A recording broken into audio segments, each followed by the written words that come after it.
bomb. Crash's bomb. Crash's bomb. Crash's bomb. Crash, I don't want to wear those tassels! Oh, thank God. Oh, it was only a dream. Haven't slept in days. His cheeks are always just there. In my face. I just need to carry on with Bandicoot Month and hopefully I'll stay far away from any kind of Bandicoot nether region. Crash Twinsanity. Perfect!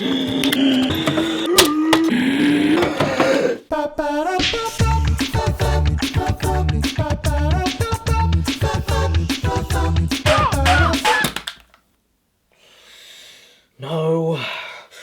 No, no, no, no, no, no, no, no, no, no, no, no.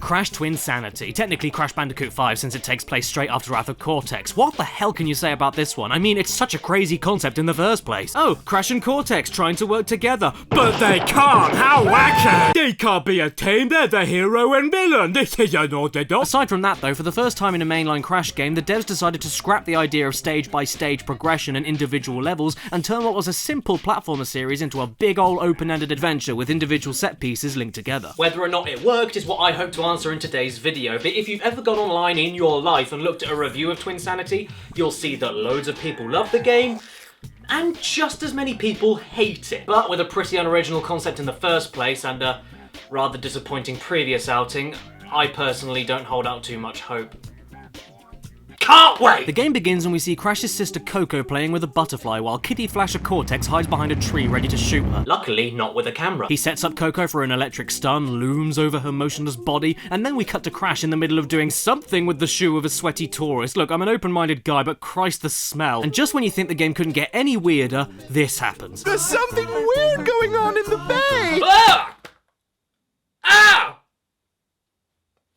But before you can question why you bought this video game, you're off. Yay, let's go for a run on the island. It is I, Aku Aku. Oh, sorry, no, we have to listen to him first. Call me thrice, and I shall grant you special powers. Well, that was very useful. Many thanks. Aside from that, though, you're totally open for the first time to freely explore Crash's home of Insanity Island, and this is worth the price of admission for charm alone. Learn all of the controls, roll a football around, collect a few of the hidden gems in the game with optional challenges, blow up ancient invaluable statues, throw chickens into nitro crates. Wait a sec! Did I just say you could freely explore Insanity Island? Yeah, I did! Not joking, for the first time in a Crash game also, many of the stages in Twinsanity actually allow you to freely run around bigger levels with branching paths to additional challenges. Some of the best parts of the game are tucked away from the linear path the game wants you to go down, and some of the worst parts of the game, like here when you try and get this bomb into the mouth of a tiki statue, but no matter what angle you take or how many times you try, you can never get it in because of this bloody stupid log in the way. Yes, I'm still trying, don't mind me, it's not like I'm a busy young man with a job and a family. Oh, or you could just die, that's always another thing you could do. Right, back at the beginning of the game, let's just get on with the story. It is I, Aku Aku. My duty is to protect you. You may summon me by breaking open these crates. Call me thrice, and I shall grant you... Yes, in a delightful design choice, Twinsanity not only gives you non-skippable cutscenes quite a lot of the time, but also forces you to relive them if you should ever die before the next checkpoint after that cutscene. Kind of annoying, but that won't stifle my enjoyment of one of the most entertaining tutorials I've ever played. I'm okay! If you're going to teach your players to do basic rudimentary things you've probably already figured out, you can at least make a joke out of it. And Twinsanity doesn't only make jokes in the tutorial. Wrath of Cortex didn't do as well as we'd hoped. Well, that's a shame. You probably should have made it good. It aims to be a funny game, and most of the time it hits the log right on the head. Especially when it makes fun of typical platformer gaming tropes. My orchard is riddled with greedy worms. If you rid my land of these pests, I'll give you this power crystal. And in particular, the older Crash platformers and how basic some of the enemies were. I've been doing this for 10 stinking years. Back and forward, and I'm sick of it. Well, I'm not gonna do it no more.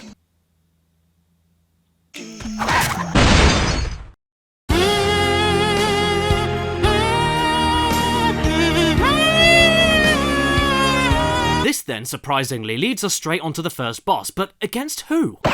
Good grief. It's you. And not only do we get to fight Cortex straight away in a relatively okay fight for the first boss, we also get to see the rest of the boss lineup from all the previous games. And you even get a majorly pissed off Polar. Look at that face. Weren't you on my side? What did I ever do to you? Oh yeah, okay, fair enough. After Cortex, we then go into a phase 2 against Engine in a Mecha Bandicoot suit. And once again, even though easy to dodge the attacks, he does have a few tricks up his sleeve, like delaying how long it takes for the plasma shot to fire that you have to spin back at him. So overall, the boss isn't too bad. But when I say it isn't too bad, what I mean is that it actually managed to hit me one time. Hang on a bleeding hole. Cortex, if the whole idea was for you to kill Crash in the first place, why the hell did you bother stunning Coco and disguising yourself as her to lure Crash into a trap that definitely wouldn't work? Why didn't you use the put person on fire setting of your gun on Crash right here? On to the next stage, and it's here we get to play as Cortex. Well, kinda. You get to play everyone's favourite bit from Wrath of Cortex as you roll around in a big ball down loads of ramps and away from explosives, and if that doesn't excite you, then maybe the copious amounts of straddling, choking and spanking will.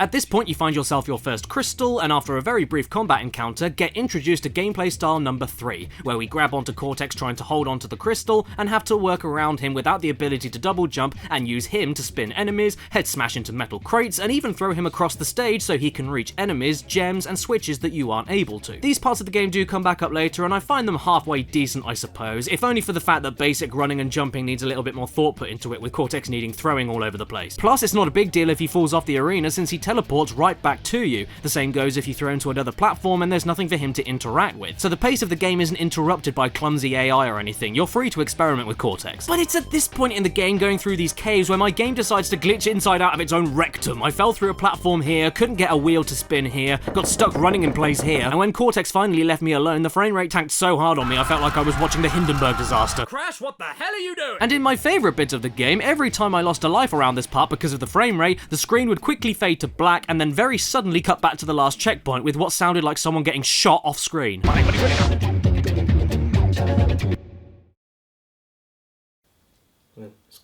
It's coming.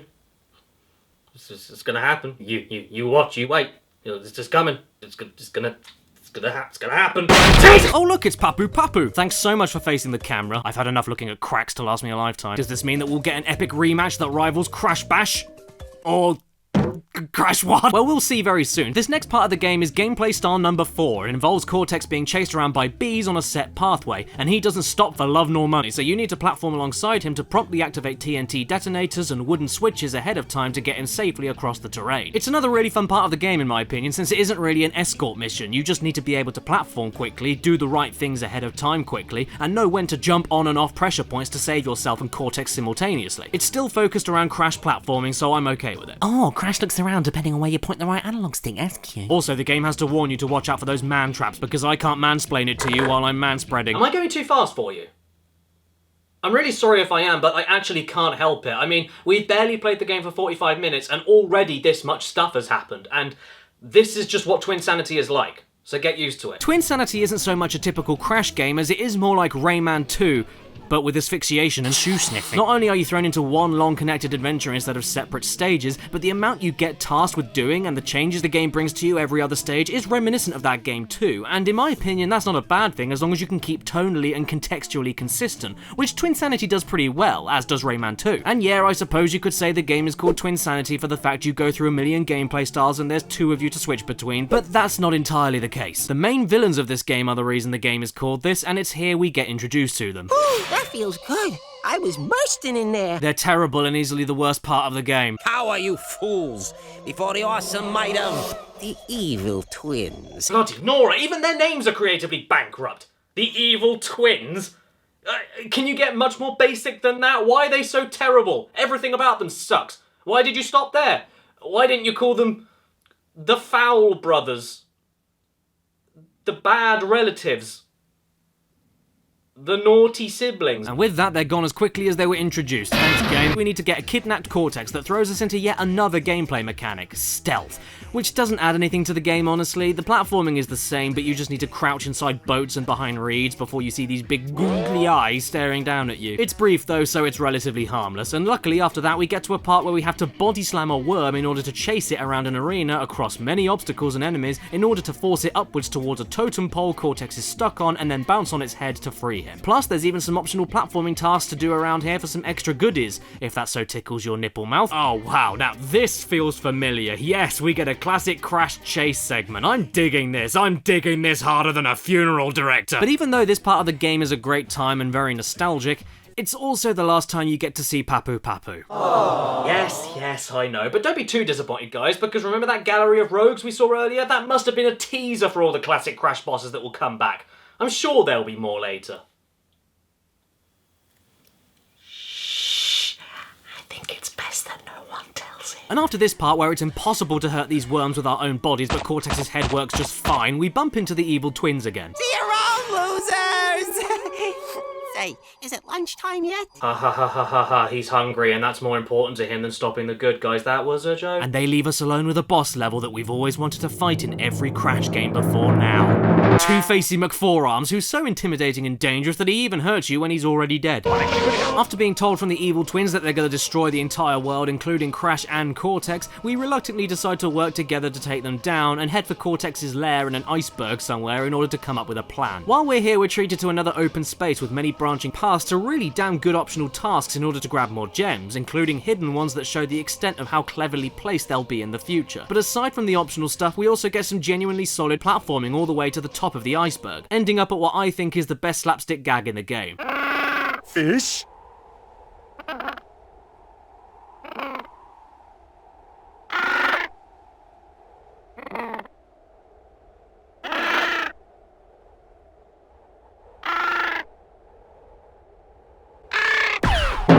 Joking aside though, this part of the game as a whole is great stuff, and not just because you can throw Cortex into the sea.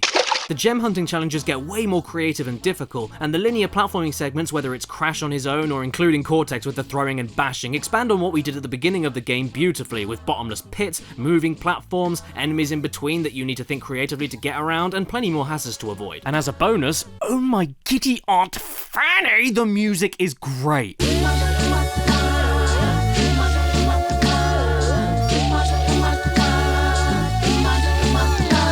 Ah yes, I should probably talk about the soundtrack, shouldn't I? If anything, it's the most memorable part of the game for many people who first played it recently or played it over and over again when it first came out. The soundtrack for the game was composed, arranged and performed by the a cappella group Spiral Mouth. And what does a cappella mean? It means that everything you hear in the game's music was entirely performed by people's mouths. No instruments, all vocals, and knowing that, it makes the music some of the most entertaining, unique and complexly woven in any video game, since the possibilities for audio effects and loops were endless. If they could make the sound with their mouth, they'd bloody well do it.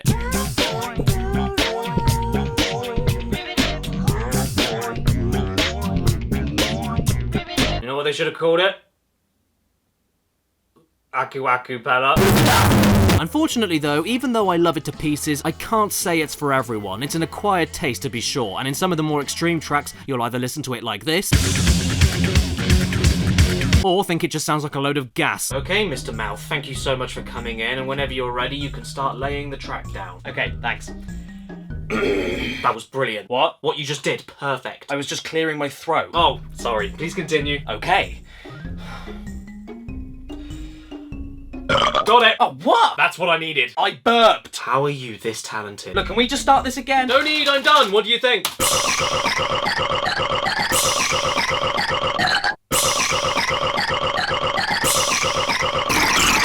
This level even caps off with a decent early boss fight against Eurgh, utilising more ways to throw Cortex around. Now this is what I'm talking about. I mean, I don't know why when you burn ice, the ice doesn't melt and just falls over, but I'm okay with it. What I'm not okay with though are these two Johnnies coming back into the game for the sake of 3 minutes where we effortlessly destroy all their minions and then figure out we need to head after them. But we need more power crystals to do that, leading to, well, this.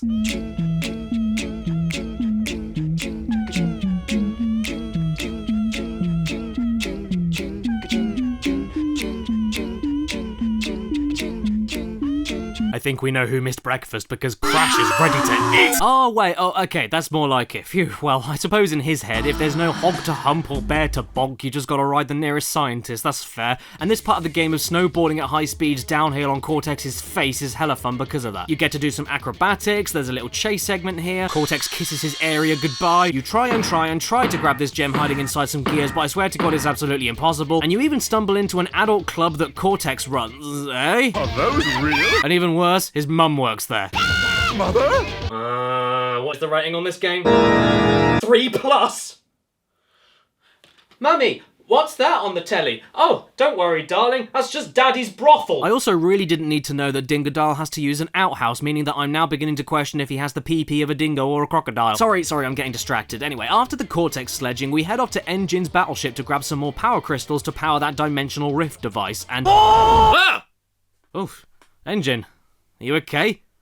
Have you got Ebola? And for some strange reason, this is the first part of the game so far that completely slows down and makes you feel like a pensioner with arthritis. Come on, Crash, wake up! Do you need me to get you a monster? Despite that weird issue though, this is yet another tight and satisfying platforming segment for Crash as you dodge rockets and climb your way up to the top of the battleship where Engine is waiting for you. And where at the beginning of the game he was a little bit easy even in his giant mech, I mean he was only the first boss after all, now he's absolutely pathetic, spending most of the time firing rockets that don't ever come close to touching you, throwing TNT very slowly at you that blows up his own platform, and spending the rest of the time standing there like a cardboard cutout wondering what went wrong in his life. Suddenly Entropy and Brio come out!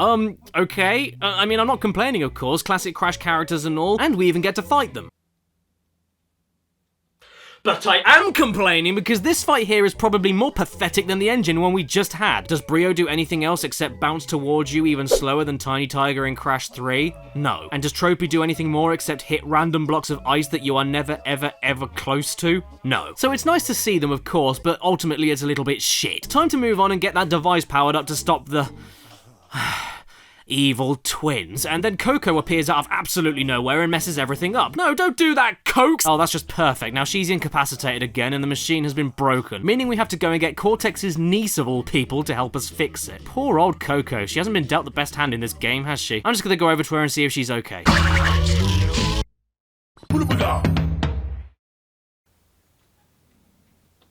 Oh, for pity's sake, not these clowns again. Look, if I wanted to play a game with birds in it that I don't like, I'll just play— Get out of my way! Because here we also get introduced to yet another gameplay style, even if it's a bit brief. We get to play as Cortex on his own. How about that? And he can run, jump, and use his ray gun for rapid fire, charge shots, and AoE jump shots. I mean, he does need to grab ammo to use the gun by running into ammo crates, or else he's stuck falling over and using his head, but it's still cool to play properly as Cortex in a game that's not Crash Bash. By the way, when he runs out of ammo, his running animation changes from determined to absolutely bricking it, and I think that is a fantastic detail. We cut to black and all of a sudden we're at Nina's school ready to whisk her away. Yeah, no cutscene or anything, no transition, we're just there all of a sudden. And oh no, it's just as slow as Engine's battleship. What the fuck? Okay, well aside from the major performance issues here, there are a few more parts of miniature exploration and optional gem hunting, my favourite bit of the game. Moving on to Cortex falling down a hole and us having to go after him. You know what this means, right? Yes, more scenes of running around, dragging Cortex behind us and throwing him around. But then he gets himself stuck in a broken bit of pipe, leading to an actually kinda funny fart gag, which is not something I say very often. How could things get any worse?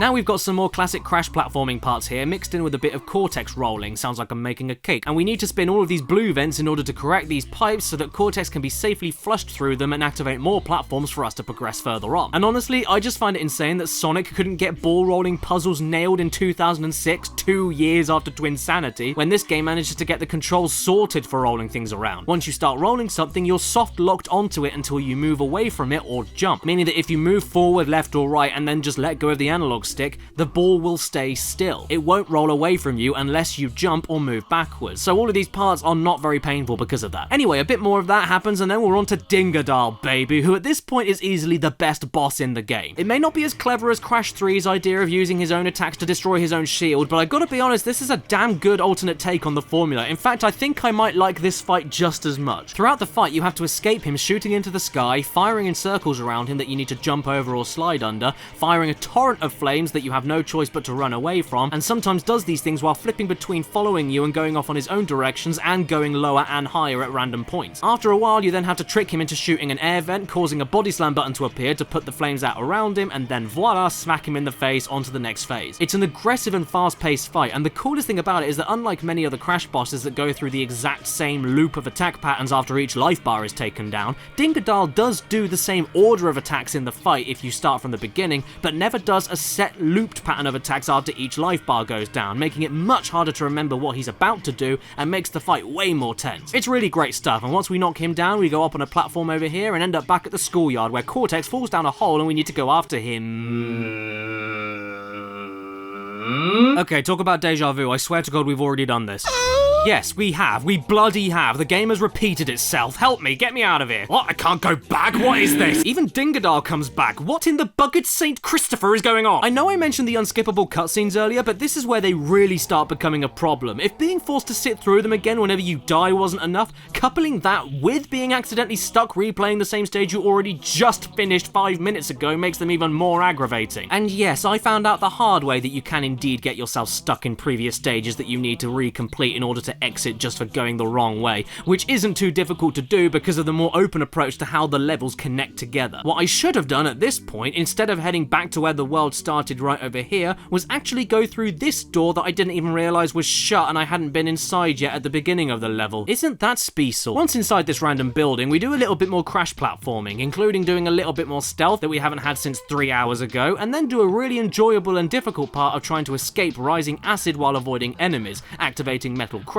and bouncing around nitro and TNT. This was one of my favourite bits in terms of challenging platforming. And then we move on to more Cortex shenanigans with room-to-room segments of enemy wave clearing and chase sequences. At the end of this gauntlet, we then stumble into Nina Cortex, which is when the game decides to completely drop dead as the audio carries on like normal, yet the models themselves move as fast as blocked bowels. Put it there, little lady. I see they need some adjustment. Let me take a look. Okay, young lady, let's see what you've learned.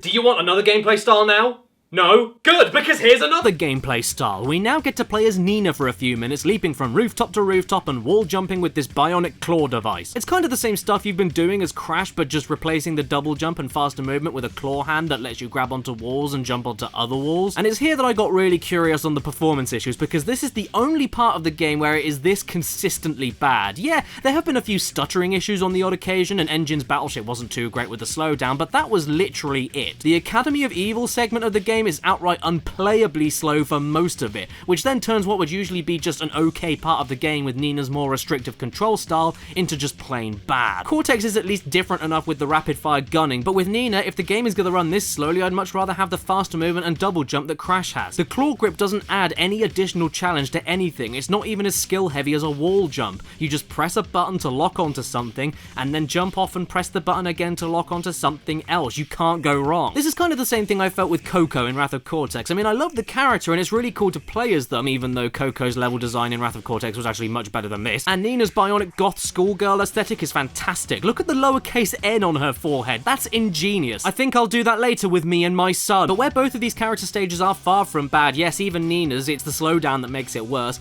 I'd rather just play as Crash at the end of the day. We get some Crash-styled sequences at least, including a pretty entertaining chase scene involving running away from a school bus tied to a blimp, and even get a relatively fun boss fight with Cortex against the head of the school, Madame Amberley, where you have to quickly shoot down the organ valve she blows open without getting yourself stuck in between two open ones, and then need to shoot all the flying bells that come towards you before they hit you. It's an okay fight, I don't mind it. When it comes to the slowdown issue, well, I went on the internet and did a little bit of sleuthing and discovered that it's because I'm actually playing the Xbox version of the game on an Xbox 360, and it causes compatibility issues. Now you might be wondering, why did I do that? Why didn't I play another version of the game? Well, the answer is simple, because this is the closest way I can get to playing the game at 60 FPS as a PAL region person. And also, even if I wanted a choppier frame rate game overall but less slowdown and recorded from the PS2 version, it would look absolutely dreadful for this video through the composite cables. The game is also notoriously a bitch to emulate as well, and I couldn't get it running on any PC in my house, so there you go. None of the slowdown is the game's fault, I'm pretty sure, but it's still worth mentioning that if you want to play it yourself. More important matters are afoot though, because Cortex suddenly remembers where the evil twins came from. They were apparently his childhood pets that he accidentally transported to an alternate dimension.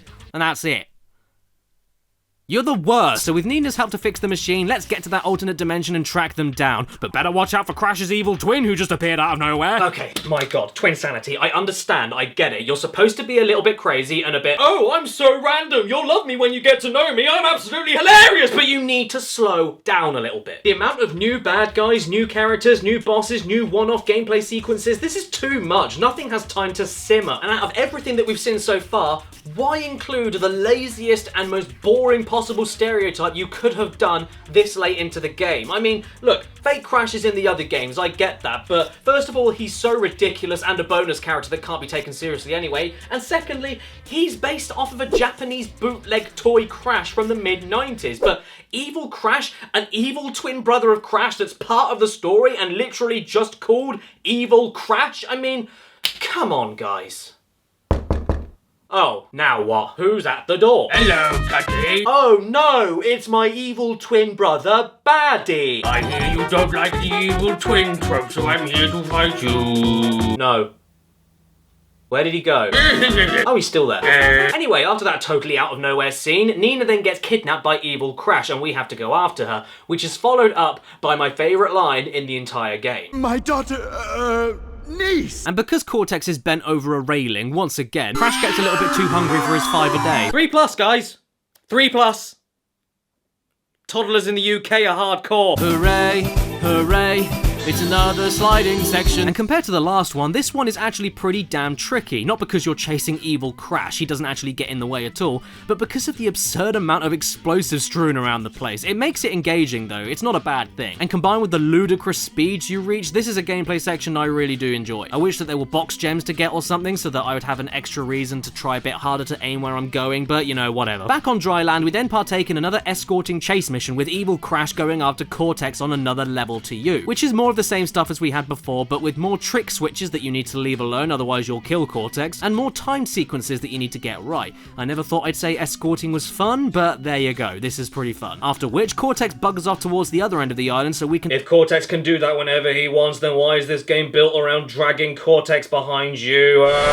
It's final stage time, boys! And oh man, do they knock it out of the park. Well, kind of. The platforming itself is good stuff, it's unfortunately just a little visually stale and metallic. You're given some more great Crash segments with even more bits and pieces added on from previous levels. You've got a few ball rolling puzzles to open doors where sliding them up raised platforms becomes compulsory, disappearing platforms not allowing you to dawdle anywhere, disappearing platforms mixed with moving electric fences, and in the main gimmick for the stage, Simon Says starred on and off platforms that get more complicated and trick you into paying attention to the order of the colours by making you jump in multiple directions over bottomless pits instead of making it simple and forcing you into a straight line. It's never as simple as jumping from one platform to the next, and that's really appreciated. Suddenly Entropy Engine and Brio come back! Huh? Okay, I think the game has officially lost it. None of this makes any sense at all. We just beat all of you guys. And yet somehow they still managed to reach the evil twins treasure trove before you did. Were you on the same ship as us? Did you go through the dimensional portal? How did you get past all of that? Oh, I don't care anymore. But hey, look who's here to get their gems back.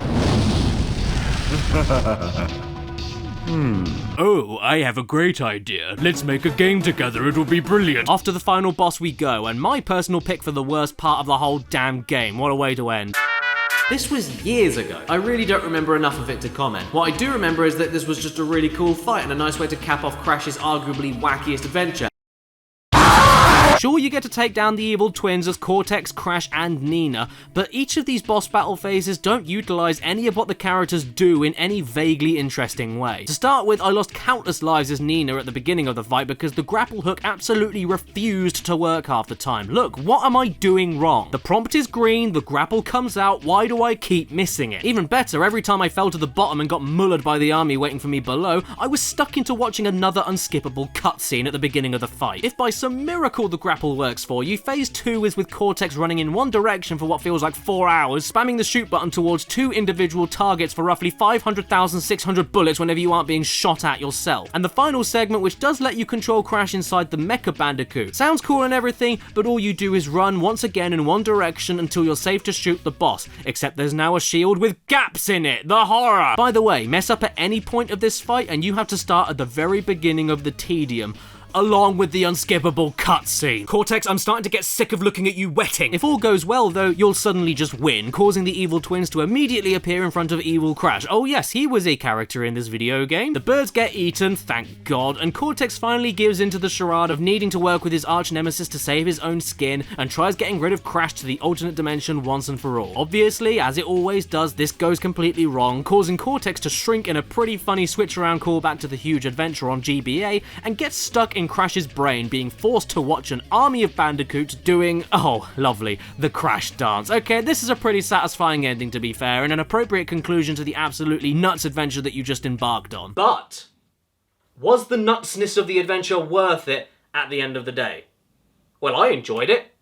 I enjoy it quite a lot. I enjoyed it as much as a kid as I do nowadays, but I can completely understand why some people can't stand it. And the difficult thing about Twinsanity is that you can't really talk about it in a traditional review context, because Twinsanity is just insane. Think of how many things you go through in the first hour alone. Exploration, branching paths from linear segments, classic Crash run jumping and spinning, bosses, a singular rolling ball part that never appears in the game again, Cortex dragging and throwing, stealth, escorting, chase scenes. And that's not including the new characters and new control styles to get the hang of. Then there's all the other mechanics on top of the level by level platforming that never get expanded on because of all the hundreds of things it tries to do, like with breaking boxes for instance. What was once a fundamentally satisfying and vital core of the previous games, where the main lump of challenge comes from so that you can grab box gems, which unlocks other parts of other stages to grab even more gems, now have absolutely no bearing on anything within the game itself, or the gems, which is a huge shame, since some of my favourite moments of Twinsanity involved going after the gems in some of the hardest and more creative platforming moments. But the feeling of needing to conquer the additional challenge for the extra reward doesn't factor in at all in Twinsanity. They even went as far as to not let you tank your way through explosive crates to make the challenges a joke, even if you have Aku Aku protecting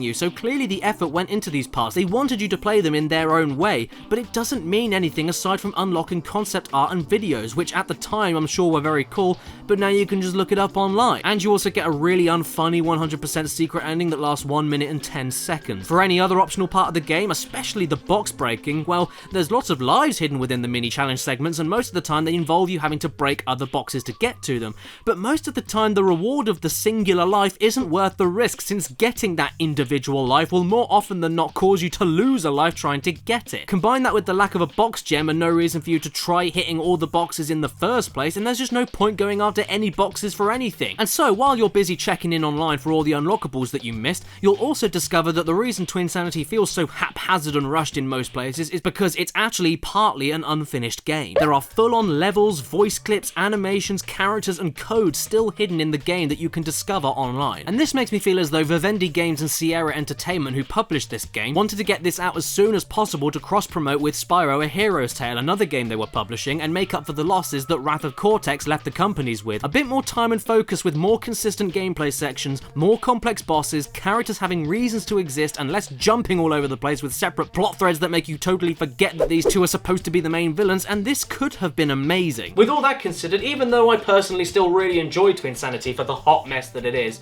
especially more than Wrath of Cortex, despite all the new directions and mechanics this game takes, as a Crash game in its entirety, it does feel lesser in so many places, even though it nails a lot of what it sets out to do. I mean, even for 2004, these visuals, man, the game looks outright terrific in so many places. They spared no expense here, and you can see where the general idea was heading in so many areas. There is completeness, but as a Crash game and how it makes you feel to actually play, there's so many cut corners and U-turns, not just in the narrative, but in the game as a whole. Bouncy crates don't show any Wumpa fruit coming out, and don't make any noises aside from the standard metal crate bounce noises. The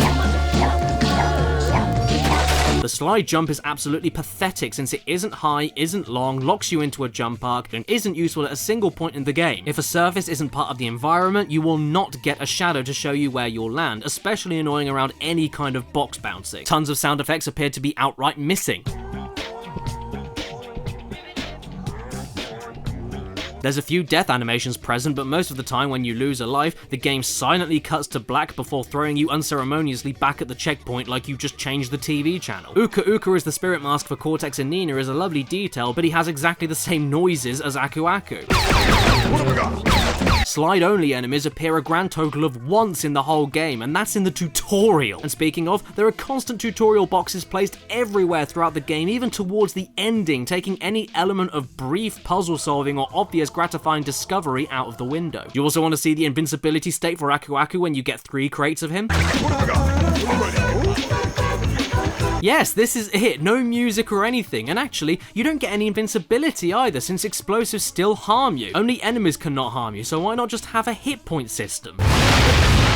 And how about the bosses? And no, I'm not talking about the evil twins again. As main antagonists for this game, they are some of the worst I've ever seen. They're not intimidating, not memorable, not funny, they're nothing characters, and all the bosses they're a part of are pretty bloody terrible. Why not just scrap them entirely and replace them with another character, because there's constant teasing and cameos from the previous game's bosses that never amount to anything. Even when we did get to fight the few that were featured in the game, aside from Dingodile, the fights with them are all pretty terrible as well, because they were spending too much time focusing on everything else that was kind of mediocre. Why couldn't they just shift the focus on the good stuff that they already had and work on top of it? I think as a whole, Twinsanity executes the idea of a long, old Crash Bandicoot adventure pretty damn solidly, especially considering all the new control styles, and even given the new control styles, it all controls really well too, something that Wrath of Cortex really didn't seem to get. You just need to be okay with the fact that what made Crash Bandicoot as a series so satisfying and stand out in the first place has been a little bit replaced with like this comedic buddy cop adventure game, and yeah,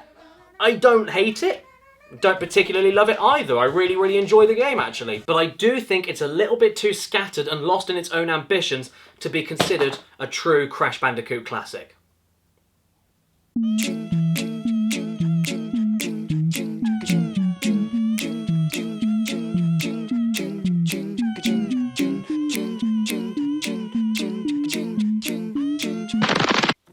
Twinsanity and beyond!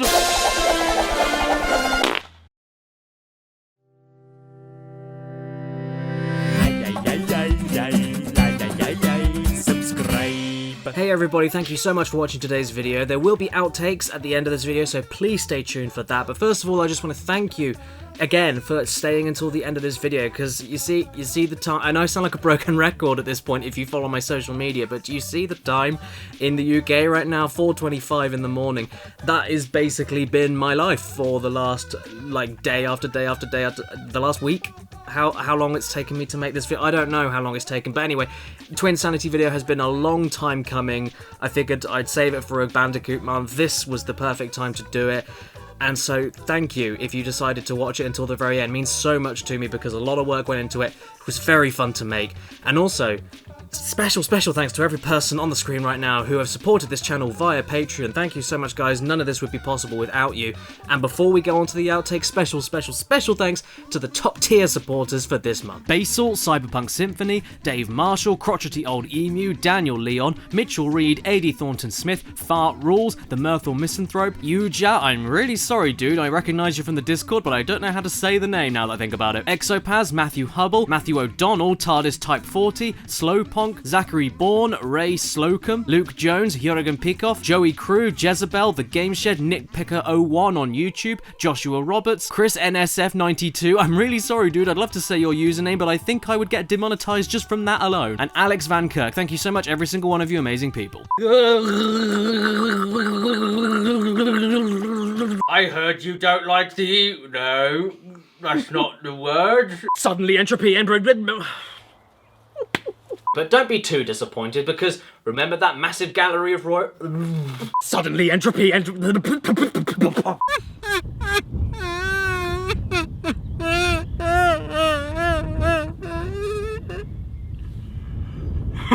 That sounded so sad.